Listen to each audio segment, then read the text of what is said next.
Hello and welcome to our today's session. This is the recap session for those who missed our live learning session whereby we are trying to understand the software development process. And in the last session, actually this is the part 2. If this is your first time watching this, make sure you find the part 1 of this, because we are building on what we already learned. So we said that when you are building a software, irrespective of whatever, maybe web application, the apps, and any other kind of software, you need to first understand the kind of problem that you want to solve. What will your software solve? Which solution will it provide? So once you understand the problem, then you can plan about it. You plan about how you are going to achieve that. This entails maybe choosing the language that you are going to use, deciding the platform, how you are going to host, and all that. So you plan prior before you even come up with the software. Then we said after you've planned, you've identified the problem, you've planned about it, and then you now design. And in the design, that is where we said it is the most important part in software development. Before you build that software, you need to kind of mirror that software.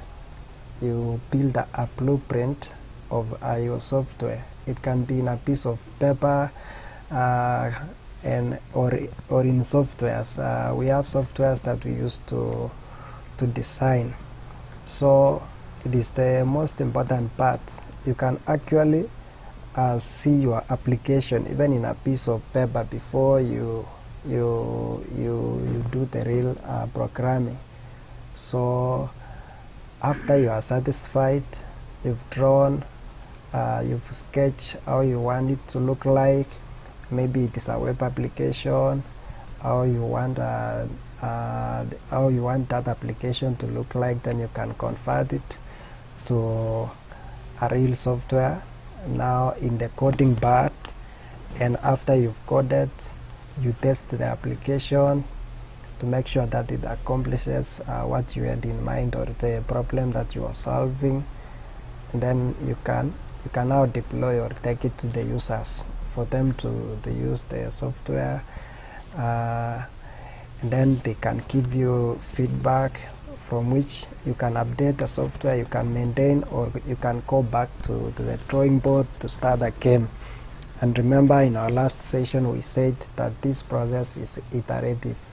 In other words, you may find yourself coming back to plan, coming back to design, even after you've deployed the application, depending on the needs. Maybe you are coming up with a new version, you are adding some functionalities in your application, so you need to still come back to plan how and where are you going to add that application, what is the implication, maybe in terms of database, what is the requirement. Then you can redesign the application, you can update the code, you can test again, you can deploy, and it is a continuous process until you are satisfied. So make sure you watch that session so that you will not get stuck even as we continue. So in our live learning session, we are trying to understand the software development and how we are going to implement this. So as you can see, this is the internet. This is the map of the world. We are interconnected. Like this continent here is connected to this one. It is connected also to this other country here. Like the world is interconnected. So when we talk about the internet, we are saying that it is the global web of computers that are linked together, that allow us to either share or access information. So like you are sending an information to someone maybe in another country, in another place. We are using the internet. So the internet like has connected all the parts of the world, or it has connected us together such that it is easier for us to share the information and to get the information that you need. So this other one is the technical definition. Don't bother much about this, but it is the global network of computers and other devices that communicate with each other using the standardized protocols. So protocols here, they are the rules. They are the rules that are used when you send an information. The internet has to have a way of knowing that you are sending, maybe you are sending a video on your WhatsApp to someone here. So the internet has to have a way of knowing where to send that information, who to send that information, which protocol. So we'll not go much into that because there will be provision for those people who are much interested in maybe networking. So just know that the internet is like a global web of computers that are linked together, allowing people around the world to share and access information. And this is what we saw in our live learning session. We studied about the components that makes up the internet. So as we build softwares, as we build applications, we have to understand this. It will help us when we will be building the applications, when we'll be writing the programs. It will help us to understand what is required of us. So the internet consists of many components that makes us share and access information, as we've said here. So this is a part of it. I'll go here first. So in your free time, you can find out more about this. We will not dwell much about this, but we will try to understand this one. So there are network hardwares like the routers, switches, modems. These are the real devices that make it possible for us to send the information. So you can find out more about them, how they work in your own time. We have the protocols. We say these are the rules. These are the rules that are used, and we have different kinds of protocols that are used to send information over the internet. So you can find out how data travels in the internet, things including data packets, messages, how they are sent from one place to another. And the internet structure, we have data centers all over the world. We have the undersea cables and satellites that enable us to send that information. So, and then we have the internet service and technologies, and we have things around security. So we'll not dwell so much on this. I just wanted you to know that it is part of the internet, and it is part of the things that make us or allow us to share the information over the internet in a very efficient way. You can see here we are talking about security. When we are sharing the information over the internet, there has to be concerns about security. Are we secured? Is my data that I share in the internet secure? What about the privacy? So some of us requested in the group that we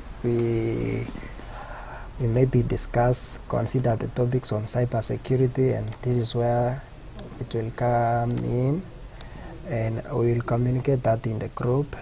But for now, we wanted to understand client server architecture.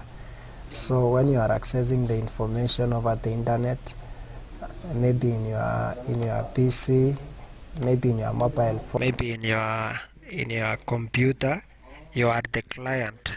You are the client. You are trying to access a certain information that is physically present somewhere, and that is the server.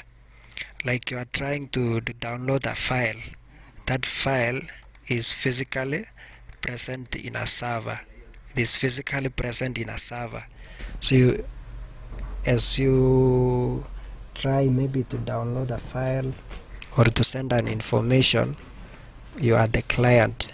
You may be accessing maybe in your Chrome, in your browser, in your Chrome browser, in your phone, or any other kind of browser. We say that you are the client, and you're trying to access a given information that is in the server. So even as we build applications, it is important for us to understand that we have different technologies actually around the client and around the server, and we will see that even when we start programming. So here is the client. You are making a request, and the server returns. Maybe you want to download a video, maybe in uTorrent or YouTube. So you are sending a request. When you are searching that video, you are sending a request, and the server communicates back that this video is available. You can now download. So it is very important for us to understand that there are client and there are servers. Even as we build those applications, we'll be considering the client, and we'll also be considering the server. So this is the good example of what we were discussing, the client server request response. As we said here, remember this is the response. Sorry for that. So the client is making request to the server, and the server returns a response. Like you access something, the server requests what you've accessed. So here we have here Alice want to send a message to a friend Bob in a WhatsApp, maybe using the mobile app for WhatsApp or the desktop version or the browser, and we are saying that Alice want to access on service. In this case, she wants to send information. She wants to send a message to Bob. So this is Bob, and we are sending that message over the internet.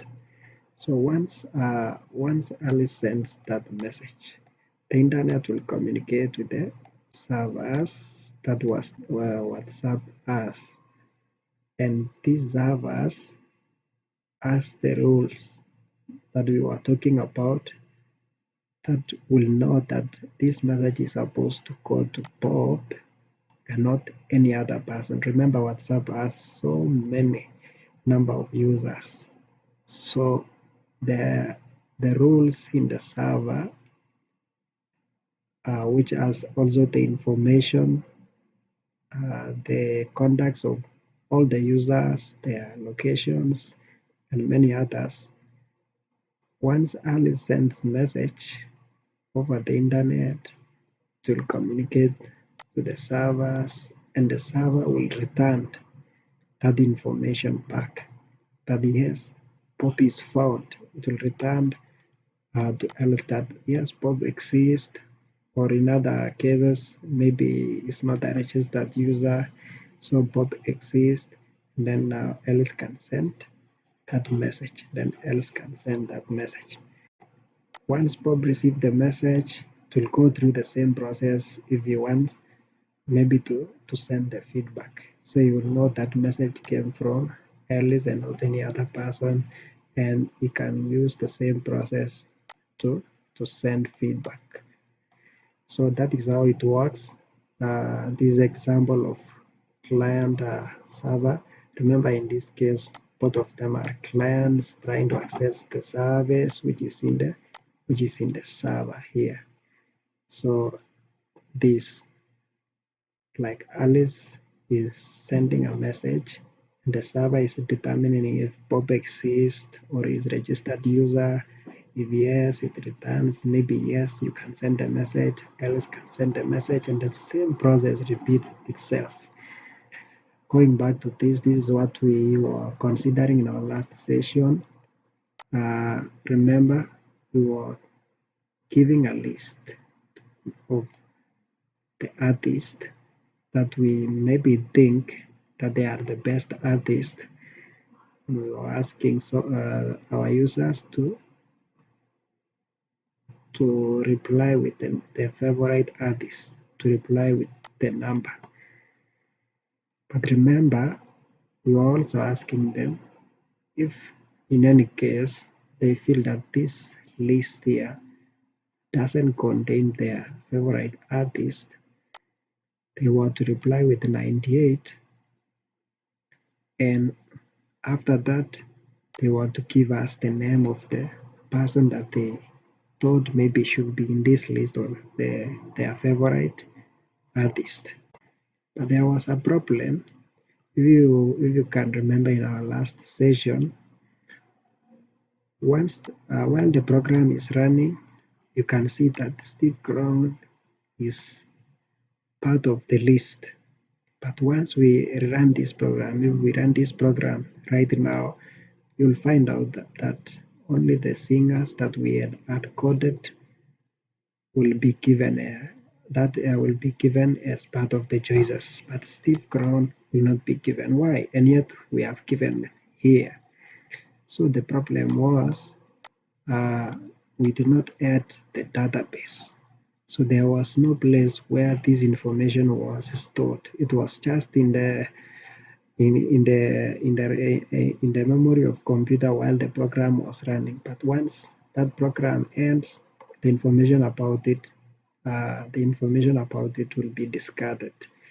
So there has to be a database so that when someone tells us that this is the singer that they like, it is added to the list that we had in the database, so that when someone else comes, they will find the name of Steve Brown already in the database, and it will be added there. So that is one of the things that you may have asked yourself in our last session. And also, there has to be a way, how are we going to identify that maybe Christopher is the best artist of the year? It is actually based on the number of votes. So there has to be somewhere whereby we are storing the number of votes against each artist, and it is also in the database. So we will build this together. We will see how we are going to implement this, how we are going to implement the database and the client part. As you can see here, once that system or software is complete, maybe we'll ask someone to visit a certain website or click a link. They fill a certain form and submit, and that will be the client part. In other words, we want each and every person to be able to vote respective of their knowledge in IT. If we give someone people this application as it is right now for them to vote, many of them will be stuck because they are not used to programming. Remember, this is from the command prompt, but we want to give them a good graphic user interface whereby they can just click a button to vote for a given singer. Maybe they can see their image, and all that is in the front end. Like we are making our applications more appealing, easy to use. So that will be in the front end. So that is the place for front end languages, and in the server, we are storing this information. We are storing this information in the server, about them, uh, the names of the singer, their the number of songs, maybe the year of the song release, and all that we are storing in the server, in the database that we talk about here. We'll be giving this information in the database. So these are the languages that are used in the front end that we are going to learn. We have HTML, CSS, JavaScript, XML, majorly for mobile programming or for the mobile apps. And the last two here, that is React.js and Vue.js. These are the frameworks. So we'll talk more about frameworks. We'll talk more about frameworks. But just think of someone giving you a blueprint or something that has been built so that you can just add basic information that are specific to your app, like you are not developing everything from scratch. So we'll talk more about that, but think of it as something that has been built that you are going to build on top of it. It makes your work easier. So we have React.js, Vue.js, and there are others. This is not exhaustive. These are just examples, and we are going to learn this.